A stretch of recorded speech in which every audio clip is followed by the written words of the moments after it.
Today we're going to try to create a minor miracle with some Descendants play cards. This is actually a deeper thought than what we were just talking about in the short with the arrow card, right? Now, in this particular session, we're going to need one card selected.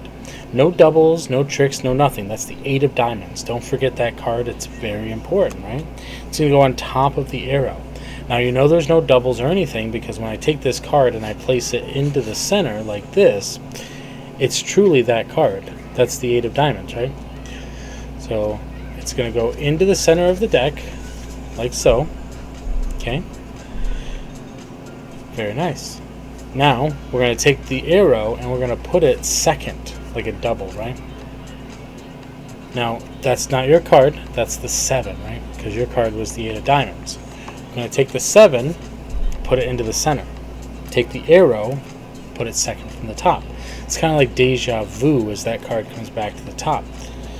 If you do that one more time, you'll see it. You might have actually seen it that time, that it just jumps to the top. Now let's do that one last time there. It goes into the deck. Now this time we're going to turn the deck up so that the arrow is facing me, right? Now instead of switching it manually, we're actually going to use a little bit of magic to pull that card to me. You remember the card that we were looking for? Yeah. Which was the 8 of diamonds. Beautiful. Now, I just made it up. So we're going to go ahead and talk about this idea, just using this card here, and the kind of principles and ideas that I kind of was using to make this happen. It's kind of sloppy because I just made it. You've got this on top. The rest of the deck is normal. You could use any card you want. It could even be a separate color, different card if you want to use that. I just leave it on top.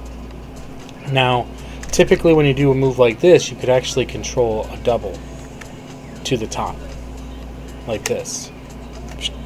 2 cards there.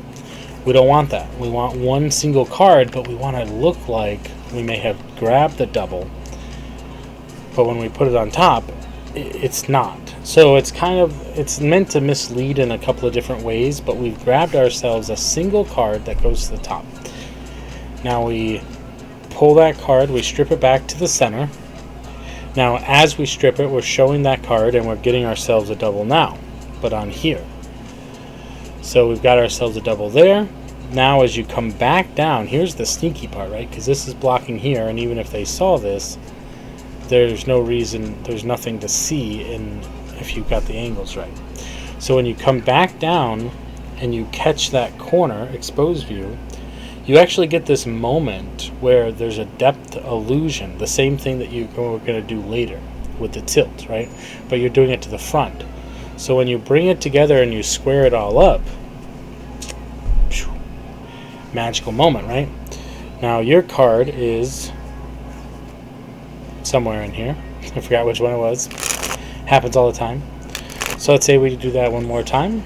And this time we'll remember a card. It's very important that we remember the card. Now you could leave the card here, and that's perfectly fine. And you could get a break here like this. So this is a possible change up. So doing a little bit of a depth illusion here, popping out their card like that, then replacing this deck back here as you slide the cards across each other like this to grab that card in there, getting yourself in this type of position. But you don't want them to see that. You want them to see the depth illusion as you push it in, and this card's still here. Their card will be the Joker. Perfect, we can remember that one. Now it's all about the move of just switching it to the top. Try not to do it too fast, and try not to do it sloppily in a way that there's nothing happening here, but still make it look good, so that when you flip this card over, it's not their card yet. Now we're going to do the tilt move, which is going to set up this depth illusion to the center. It goes in. Now this can make it look pretty good, because now the magic has happened where you're switching it, and there it is again. Okay. Now I recommend doing this 2 or 3 times depending on the show the effect that you're trying to go for, but definitely more than once. So that's going to go in, and it's going to switch again. Beautiful. Now you want them to set up the premise here, because now when you go to do it, you got to ask yourself, like, oh, well, what happened to our original card, right? What if we want the Joker back? Well, we just turn the deck around, and instead of you could do it. You could just switch places like that, and there it is. Or I recommend doing the Erdnase color change, and that made the arrow actually disappear completely, which is, I don't just, however you want to do it. But so that's the fun of the adventure, right?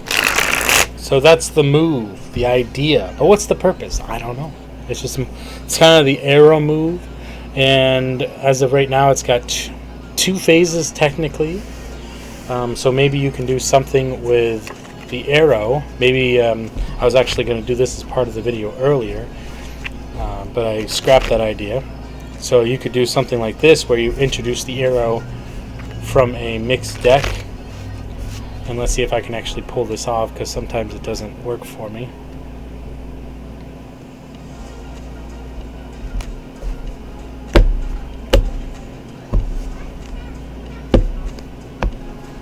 Doesn't seem to be working for me now either.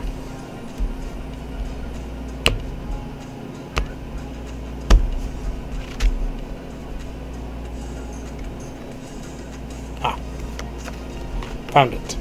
It took me a second. So, well, we're not going to do that move because we haven't practiced it. But you could do something like this. Potentially this will work.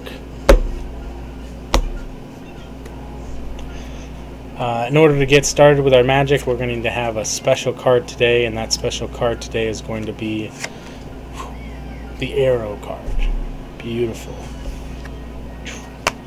So that card appeared from the center of the deck. Anyway, I digress. So you can make the arrow card magically appear simply by catching it over here in your hand. Then you can talk about how you're going to make the card switch places. Let's go ahead and have a card selected here. Oops, we don't want two cards, we just want one. The more and more I think about it, I don't know about, you could pull the card out to here. Ooh, what a beautiful card to choose. Now we're going to take that card and we're going to put it into the center. Yes, into the center it goes. That is clearly the Ace of Spades. Beautiful. Nice. Into the center it goes. Very nice. Now here's where some magic can happen, right? Because we're going to take this card, and we're going to take this card, and we're going to switch places. So now you've got the 6 of Hearts. We take the 6 of Hearts and we place it into the center. Now we take the arrow again and we switch it with the top card, and that should give us, yes, the 6 of Hearts. So try that one more time here, like so. You might have seen it that time where I actually put it second to the top. Yeah.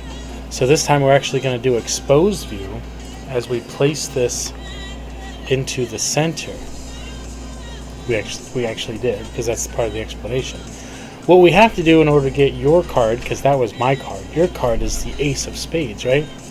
Now we could just switch them, but we got to use the arrow. Yeah, the arrow is going to magically make your card appear on top. Yeah, see, look at that. And there's your ace. Beautiful.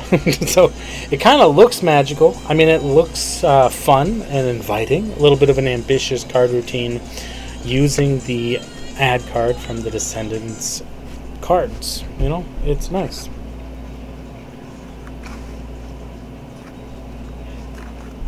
Check them out. There they are. Perfect. Well, thank you, everybody. And remember, stay positive, stay active, and stay awesome. And we'll see you in the next one. Whoa.